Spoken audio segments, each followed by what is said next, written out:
Salve, povo do pensamento! Sejam todos bem-vindos ao nosso seminário.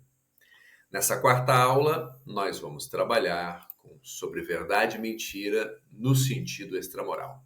Esse texto foi narrado por Nietzsche, isso mesmo.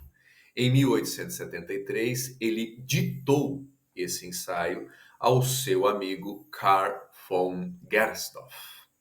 Isso acontece na mesma época, vejam vocês, das considerações extemporâneas. Trata-se de um momento importante, onde o jovem Nietzsche começa a problematizar duas referências que até então eram fundamentais para o seu pensamento. Me refiro, obviamente, a Wagner e Schopenhauer. Como aquecimento poético para a aula de hoje, convido vocês a assistirem à animação Das Rad.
Guck mal, Q.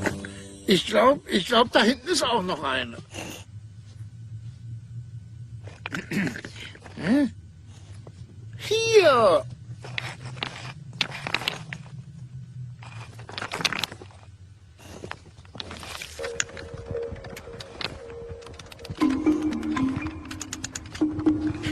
Sieh dir das an. Was machen die jetzt schon wieder?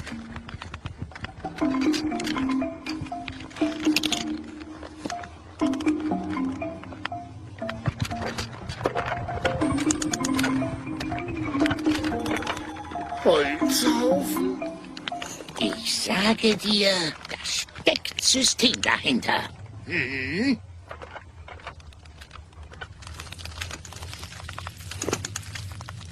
Ich hasse Pflichten. Da ist die Eiszeit vorbei, man freut sich, Sonne auf dem Bauch, zack, sind sie wieder da.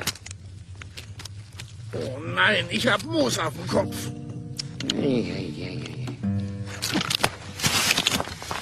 Halbstarke, verdammtes Mistvolk! Ich hab die Schnauze voll! Maui? Jip! Volltreffer!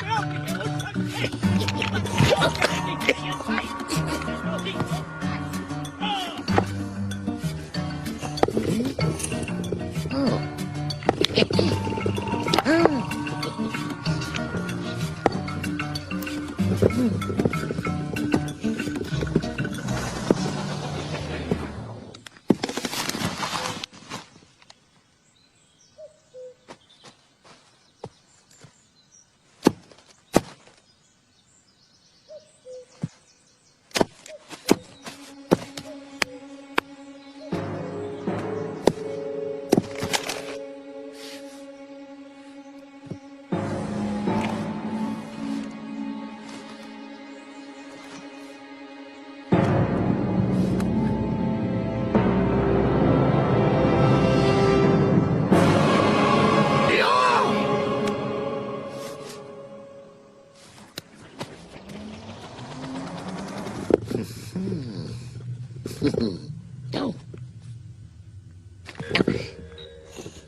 You.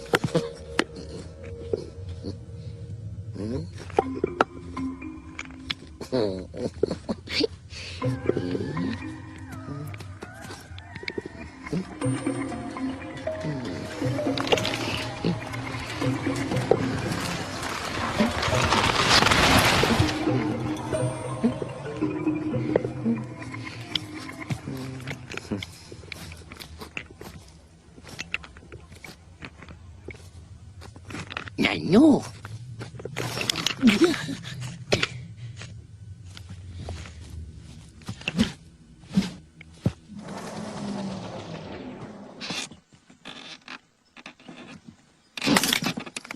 Oh nein! Nicht schon wieder.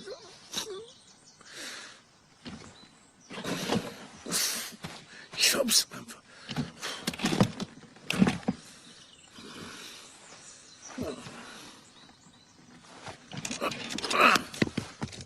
Dritte Ratten im Monat.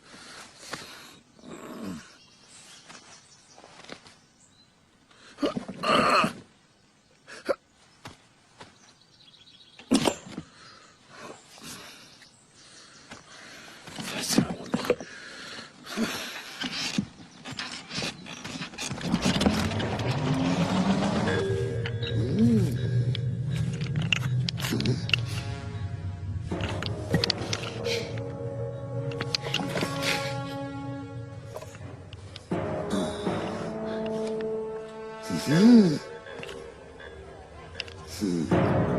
sowas. Ei, ei, ei. Oh. Hey, you, das ist genial. Sie bauen die Wege für diese Dinger. Das ist Fortbewegung, das ist Transport. Hier der Weg, die Stadt, Entwicklung, die Möglichkeiten. Junge, schau es dir an.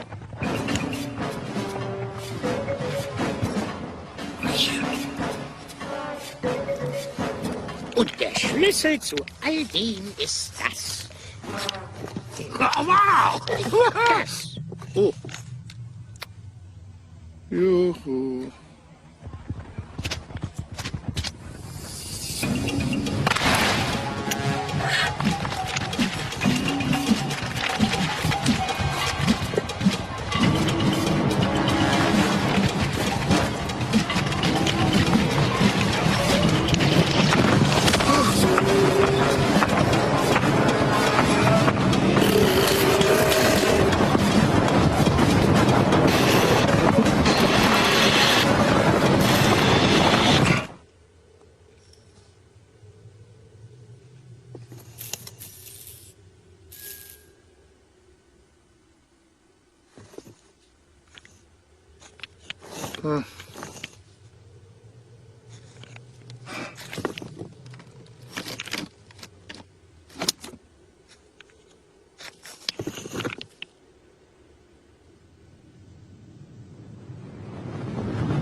Das ist ja noch mal gut gegangen.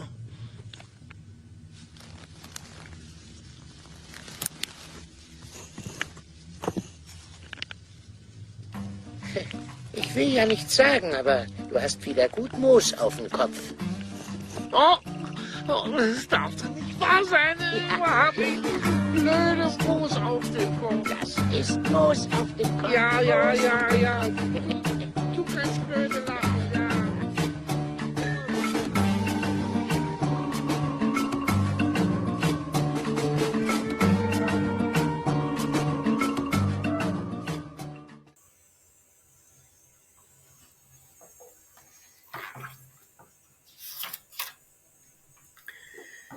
Em algum remoto rincão do universo cintilante que se derrama em um sem número de sistemas solares, havia uma vez um astro. Nesse astro, animais inteligentes inventaram o conhecimento. Foi o minuto mais soberbo e mais mentiroso da história universal. Mas também foi somente um minuto. Passado poucos fôlegos na natureza, congelou-se o astro e os animais inteligentes tiveram que morrer. Assim poderia alguém inventar uma fábula e nem por isso teria ilustrado suficientemente quão lamentável, quão fantasmagórico e fugaz, quão sem finalidade e gratuito fica o intelecto humano dentro da natureza. Houve eternidades em que ele não estava. Quando de novo ele tiver passado, nada terá acontecido, pois não há para aquele intelecto nenhuma missão mais vasta que conduzisse além da vida humana. Ao contrário, ele é humano. E somente seu possuidor e genitor o toma tão pateticamente como se os gonzos do mundo girassem nele. Mas se pudéssemos entendermos com a mosca, perceberíamos então que também ela boia no ar, como esse patos, e sente em si o centro voante deste mundo. Sobre verdade e mentira, no sentido extramoral, é um texto belíssimo, extremamente potente e aberto a múltiplas leituras.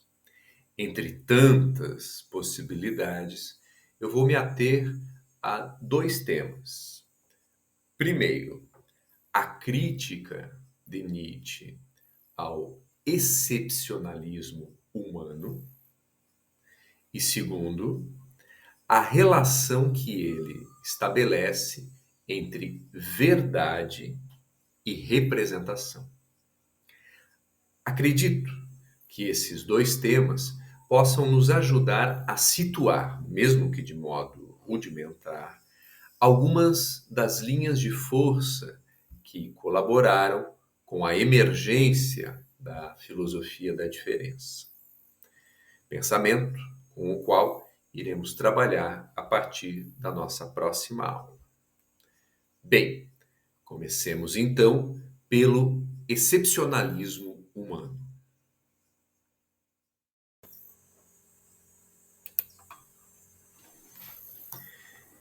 Nietzsche parece criticar certa tradição do pensamento ocidental, onde nossa espécie, a espécie humana, aparece sempre como exceção. O excepcionalismo humano está presente nas mais diversas escolas do pensamento ocidental.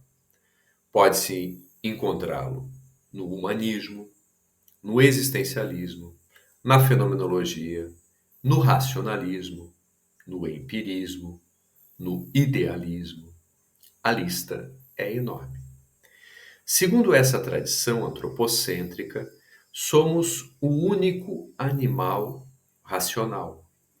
Enquanto todos os demais agem supostamente por instinto, nós agimos de acordo com nossa consciência, com nossas leis ou a partir da nossa cultura. A mesma concepção aparece bem marcada também nas tradições judaico-cristãs que deram origem ou influenciaram o pensamento ocidental. Nessas tradições, seríamos especiais porque fomos feitos, criados, à imagem e semelhança de um Deus que criou toda a natureza e nos entregou de mão beijada para que fizéssemos dela o que bem entendêssemos. De um modo ou de outro, a ideia é a mesma. Nós não participamos da natureza, nós somos uma exceção da natureza. Nós estamos como que acima dela, porque nós não somos como as demais espécies, somos humanos, somos diferentes, estamos no topo da cadeia alimentar. Somos mais inteligentes, temos a técnica, dominamos o fogo, criamos ferramentas, etc, etc. Diante esse misto de arrogância e ingenuidade, é que retumba a gargalhada de Nietzsche. Diz ele: se pudéssemos entendermos com a mosca, perceberíamos então que também ela boia no ar com esse patos e sente em si o centro voante deste mundo. Agora, se trocarmos a mosca sugerida por Nietzsche pela pedra que assistimos na animação das Rad, no curta das Rad, chegamos ao coração selvagem da problemática. Houve eternidades antes do aparecimento do intelecto humano. Depois que ele desaparecer, tudo vai continuar e será como se nada tivesse acontecido. Importantes referências do pensamento afro-pindorâmico, conforme veremos nas próximas aulas, como Ailton Krenak, Nego Bispo e Davi Kopenawa, problematizam de um modo muito próximo o excepcionalismo humano.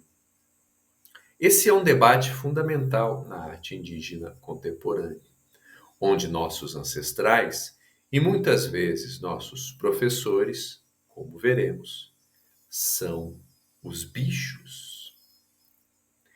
Contudo, se isso que acreditamos ser tão especial em nós não nos separa dos animais, não nos coloca em exceção diante todo o restante da natureza, se mesmo pensantes continuamos sendo bichos, então qual seria a finalidade do intelecto humano? Para que ele serve, afinal de contas? Nietzsche responde da seguinte maneira: o intelecto é o meio pelo qual os indivíduos mais fracos, menos robustos, se conservam. Aqueles aos quais está vedado travar uma luta pela existência com chifres ou presas aguçadas. Essa constatação nos lança numa importante questão.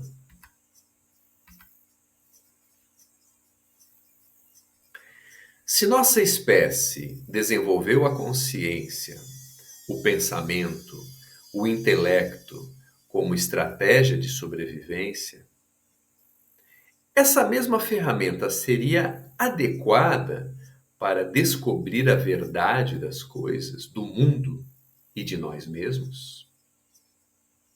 Que garantia temos de não estarmos profundamente imersos em ilusões e imagens de sonho? Não estariam nossos olhos resvalando às tontas pela superfície das coisas e nossas sensações nos conduzindo a ficções que teimamos chamar de verdades? Para Nietzsche, há, portanto, uma fronteira que separa nossa vontade de verdade da verdade em si das coisas. Como se chama essa fronteira?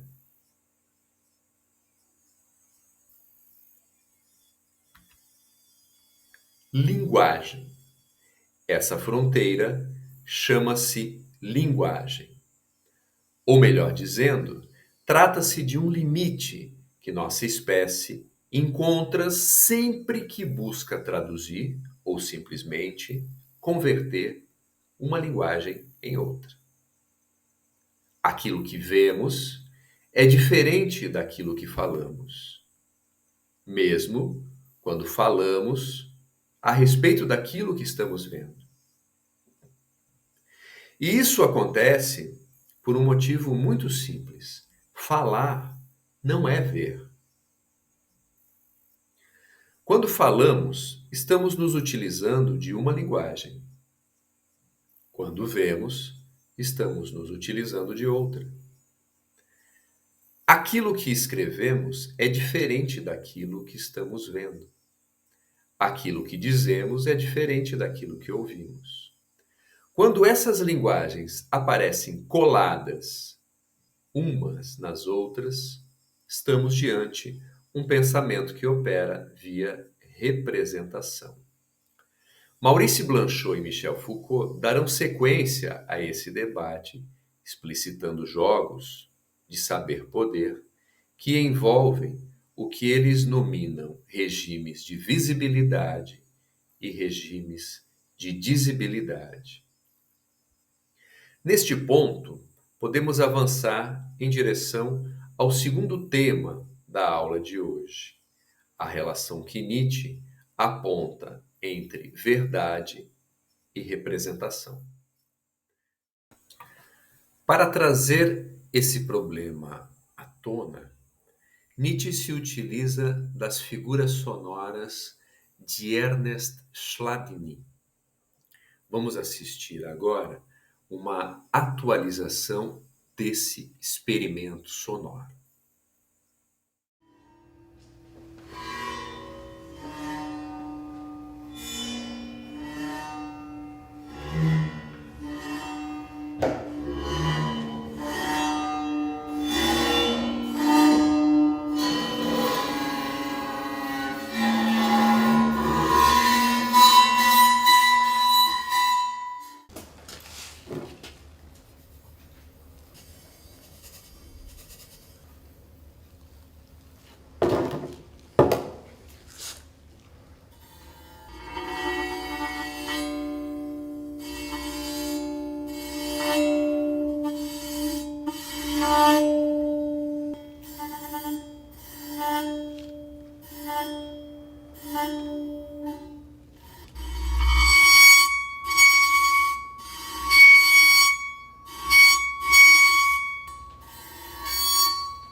Pode-se pensar em um homem que seja totalmente surdo e nunca tenha tido uma sensação do som e da música. Do mesmo modo que este, porventura, vê com espanto as figuras sonoras de Chladni desenhadas na areia. Encontra suas causas na vibração das cordas e jurará agora que há de saber o que os homens denominam o som. Assim, também acontece a todos nós com a linguagem. Acreditamos saber algo das coisas mesmas. Se falamos de árvores, cores, neves e flores, e, no entanto, não possuímos nada mais do que metáfora das coisas, que de nenhum modo correspondem às entidades de origem.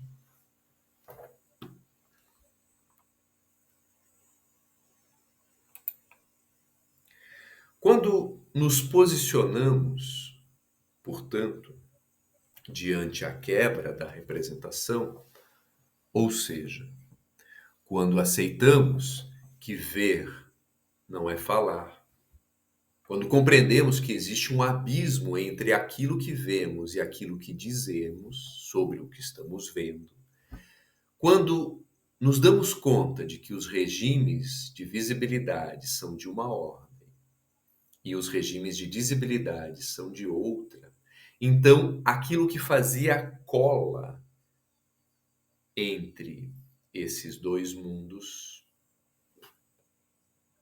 se desmancha. Estamos diante da quebra da representação.